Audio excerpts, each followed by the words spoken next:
Lightning came to Potto in 1956. My father heard that it was for sale over in Ulverston in Lancashire, and his friend from over there, a man called Sid Sutton from Beckhermert, rang him one night and told him that Lightning was up for grabs. And my father, I remember him saying, "Get some bacon and egg into that frying pan, Sid.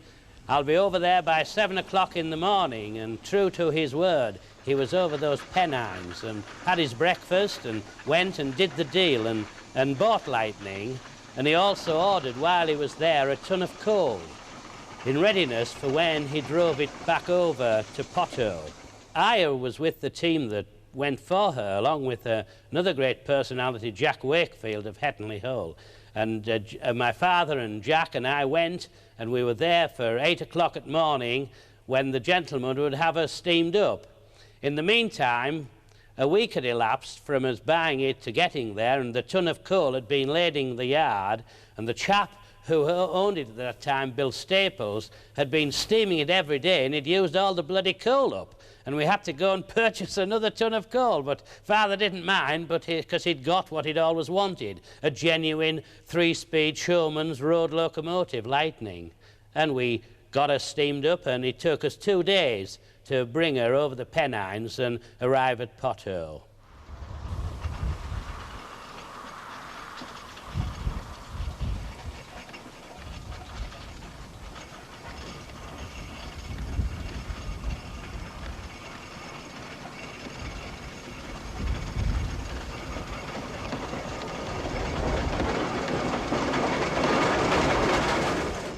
He had a great saying, had my father, about a steam engine. He used to say they were like a lady, they were warm and they smelt nice, and he never lost that enthusiasm for them.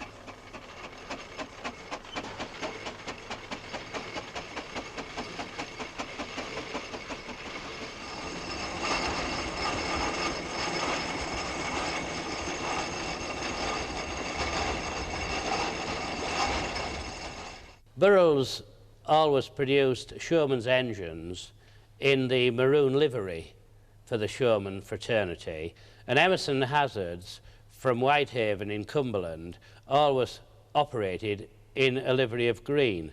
They went to order this engine, Lightning 2, but it had to be in green, and Burroughs weren't very happy about painting it.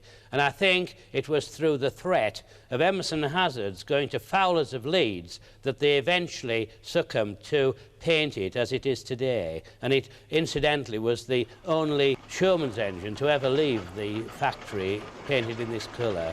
They built about 300, I think. It was called Lightning II because it was the follow-on from a very primitive Fowler engine that the Emerson Hazards company had in that day, and that was called Lightning 1. And I think it was called Lightning because there was always the race from one town to another, and I think that Emerson's usually got their equipment to the following town quicker than the other people, their fellow competitors, hence Lightning. Lightning undertook the work of delivering all the equipment from town to town, and it started in the west side of the country, moving up to as far as Glasgow, I understand, cutting over to the east and coming down via Newcastle Town Moor Fair. And I've heard stories of when she did leave Whitehaven at the beginning of the fairground season, she was all well maintained and very quiet.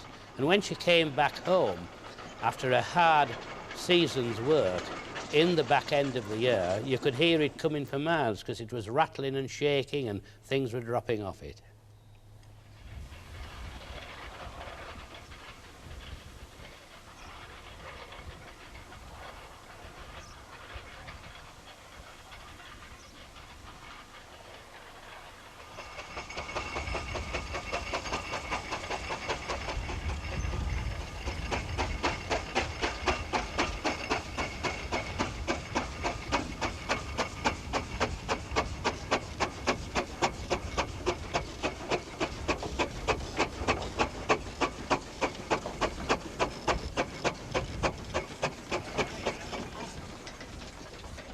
Personality starts changing about a week before, and he changes absolutely completely.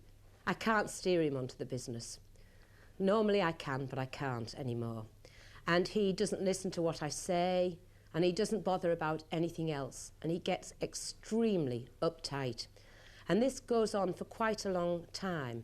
I can tell you that, for instance, if I go to Massam Rally with the car, and I look across at the field at Massam when he's just arrived with the engine, I don't go on the field. I go up in the town and I sit in the market square and I have a cup of tea, because Richard is such a perfectionist and he takes such a long and aggravating time to get that steam engine and that organ in exactly the right place that I wait sometimes till 6 at night, and then when I think a little of the pressure has gone off, I go down to the field. Yes, he's a very changed personality. And I can tell you that when that engine goes back on the low loader back home, I wave at that low loader and I say, thank God, my rival has now gone. So without any further ado, I would like to bring on the Pauline Reader dancers all the way from Derbyshire. Thank you very much.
I enjoy standing back and looking at the show that we put on, and the more people we have around us and watching us, the more enjoyment I get from that. And this brings, I suppose, the showman out in me. I get a lot of pleasure in looking at it and lining everything up, seeing everything's all in line and level and presented, hopefully, very professionally.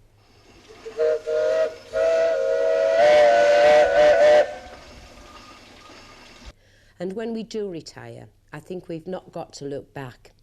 And I think we've got many outside interests, particularly with the steam, with the farm, and with myself, who can't boil an egg, learning to cook and learning to do flowers and learning to do a bit of housework.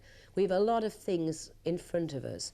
All we need, I think, in our retirement is some good health.